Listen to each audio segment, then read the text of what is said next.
जय दुर्गे। पौराणिक समाधान चैनल में आपका स्वागत है। आज हम सोमावती अमावस की कथा का पाठ करेंगे। तो आइए शुरू करते हैं सोमावती अमावस की कथा का पाठ।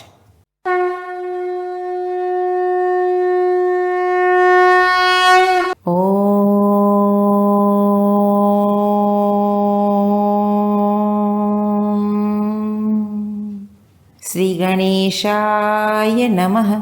सोमवती अमावस की कथा। एक साहूकार के 7 बेटे, 7 बहू और एक बेटी थी। साहूकार के घर एक जोगी भिक्षा मांगने के लिए आता।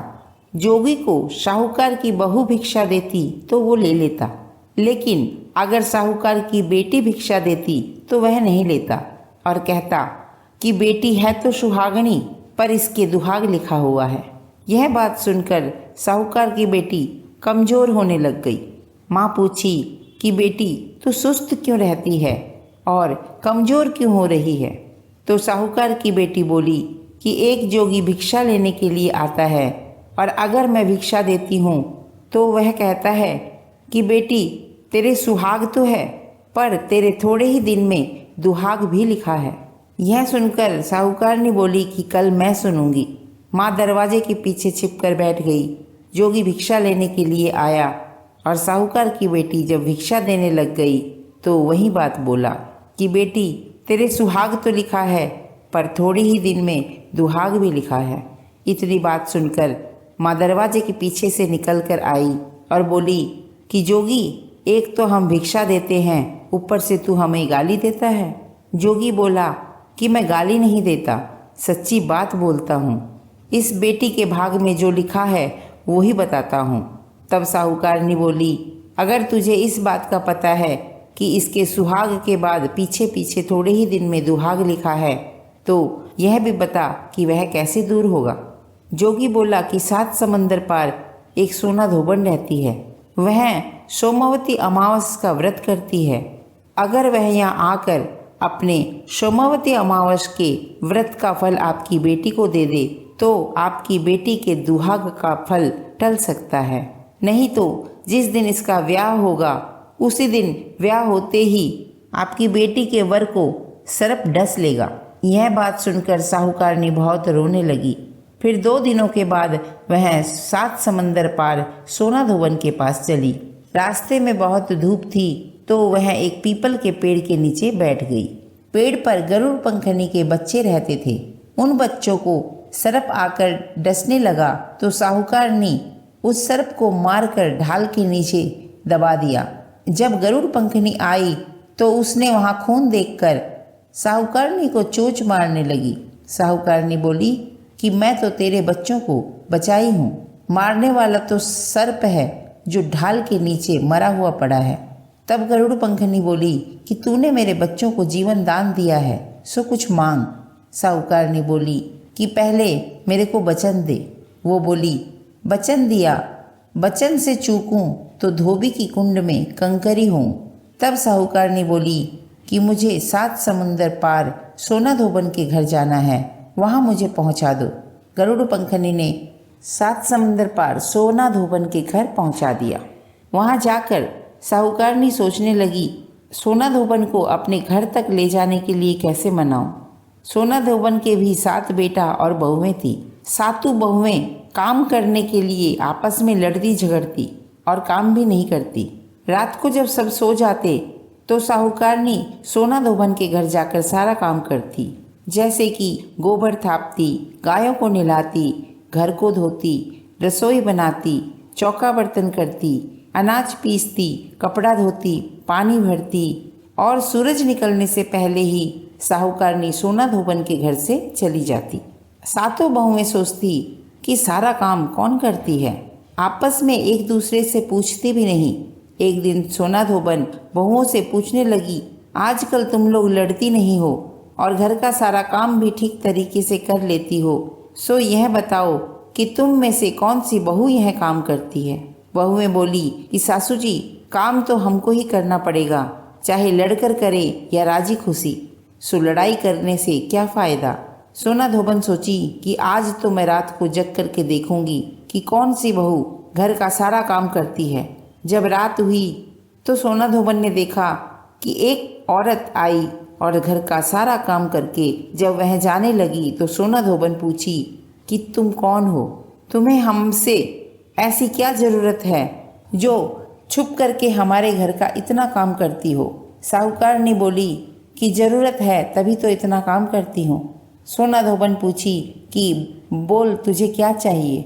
साहूकारनी बोली कि मुझे वचन दो।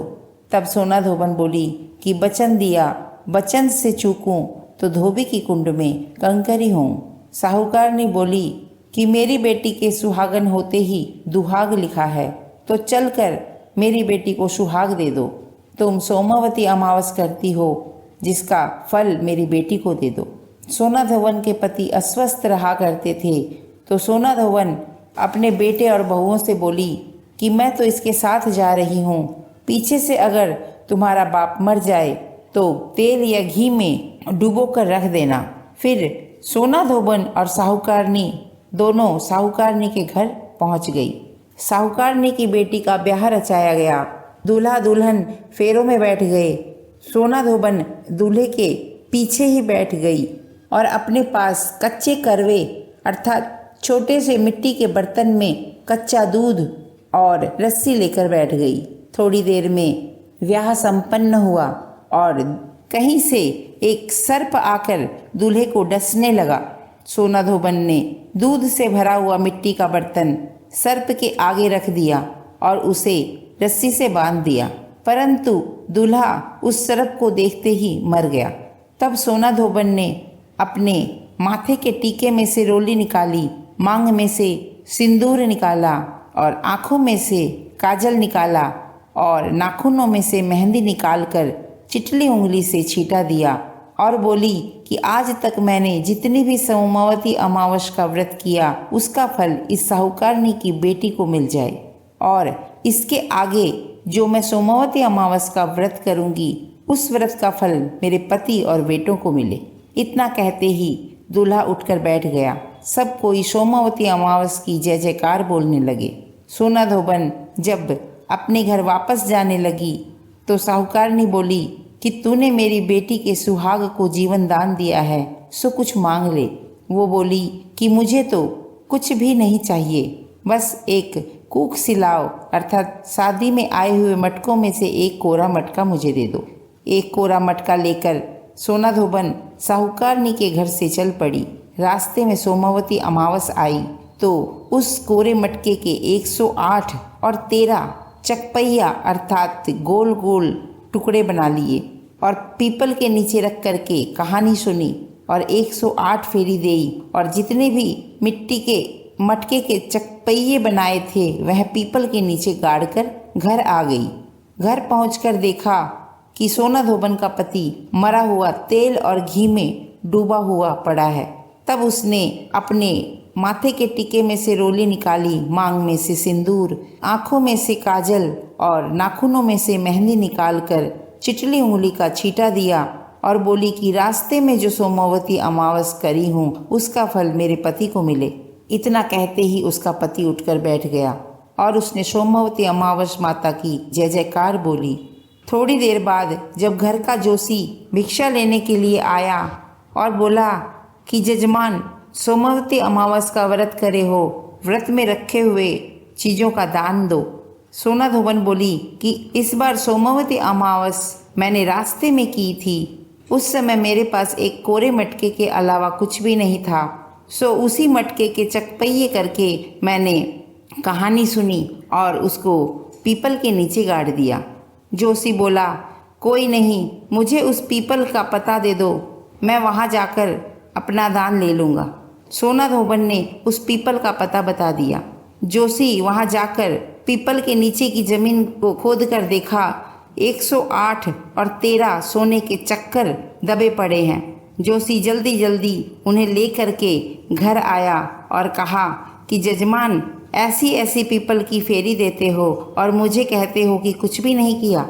सोना धोबन बोली कि मैंने तो मिट्टी के मटके के चक्कर बनाए थे, यह सोने के चक्कर तो तुम्हारे ही भाग से हुए हैं, तो इसे तुम ही ले जाओ। जोशी बोला मेरा तो चौथा हिस्सा होता है, बाकी के चक्कर आप बांट देना। तब सोना धोबन ने उन सोने के चक्करों को बाकी लोगों में बांट दिया और सारी नगरी में हेला फिरा दिया कि सब कोई सोमावती अमावस का व्रत अवश्य ही करना। अगर व्रत न कर सको, इसकी कथा सोमावती अमावस के दिन अवश्य ही सुनना। हे सोमावती अमावस, जैसा साहूकार की बेटी और सोना धोबन को सुहाग दिया, वैसा सभी को देना। कहते हुए को, सुनते हुए को, हुंकार भरते हुए को, अपने सारे परिवार को वैसा ही फल देना। बोलो जय सोमावती अमावस माता की जय। सोमावती अमावस की कथा यही संपूर्ण होती है। सोमावती अमावस की कथा के बाद विनायक जी की कथा का भी पाठ अवश्य ही करना चाहिए। तो शुरू करते हैं विनायक जी की कथा का पाठ।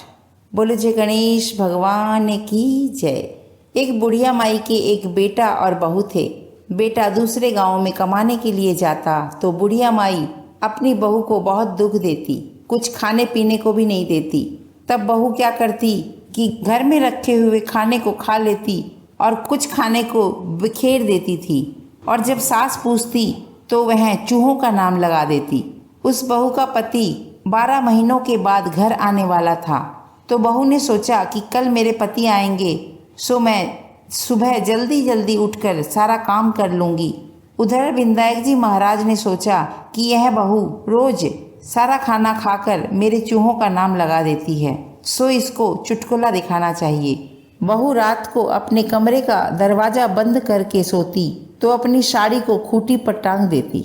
उस दिन भी उसने वैसे ही किया। तो गणेश जी महाराज ने अपने चूहों को आज्ञा दी कि वे जाकर उस धोती को बिल में ले आएं। दूसरे दिन बहू सुबह सवेरे उठ करके देखती है तो उसे खूंटी पर अपनी धोती दिखाई नहीं देती और वह वहीं पर बैठी बैठी रोने लग गई। दिन चढ़ता गया।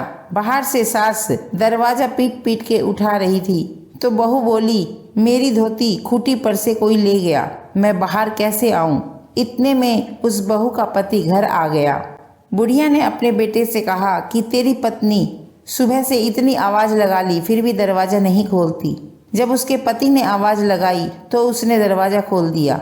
दरवाजा खुलते ही बुढ़िया का बेटा अंदर जाकर के अपनी पत्नी को मारने लगा।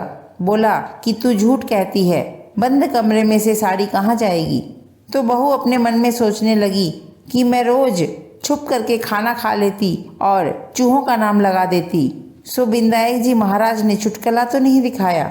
तब बहू ने हाथ जोड़कर विनायक जी से विनती करी कि हे विनायक जी, कि मेरी साड़ी मिल जाएगी तो मैं 1.25 रुपये का प्रसाद चढ़ाऊंगी और अपनी छुपकर खाना खाने वाली बात को अपने सासू के सामने स्वीकार करूंगी। इतने में ही साड़ी का एक कोना चूहे के बिल में से दिखाई देने लगा। सासू बोली कि बहू है तो सच्ची। बहू बोली कि सासू माँ, घर में खाना मैं खाती थी और खाना बिखेर करके मैं चूहों का नाम लगा देती थी, इसीलिए विनायक जी महाराज मुझसे रुष्ट हो गए और मुझे यह चुटकुला दिखाया। उस दिन से बहू के मन में विनायक जी के प्रति बहुत ही श्रद्धा हो गई। वह अपने सास की खूब सेवा और विनायक जी महाराज की पूजा करने लग गई। उनके घर में बहुत ही धन हो गया और वे सभी मिलकर के सुख से रहने लगे। हे विनायक जी महाराज, जैसा उस बहू को चुटकुला दिखाया वैसा किसी को मत दिखाना। जैसा उसको धन द्रव्य सुख संपत्ति दी वैसी सभी को देना। हम कहते हुए को, सुनते हुए को, हुकारा भरते हुए को अपने सारे परिवार को देना। बोलो जय विनायक जी महाराज की जय। बोलो जय सोमावती अमावस माता की जय। आज के लिए इतना ही। अगर आपको यह वीडियो अच्छी लगी हो तो इस वीडियो को लाइक व शेयर करें। आपके अपने चैनल पौराणिक समाधान को सब्सक्राइब अवश्य करें। बेल आइकन को दबाना न भूलें, जिससे कि हमारी आगे आने वाली वीडियो की जानकारी आपको मिलती रहे। हमारी इस वीडियो या हमारे किसी भी वीडियो से संबंधित कोई भी जानकारी या सुझाव हो तो हमें कमेंट बॉक्स में लिख करके अवश्य बताएं।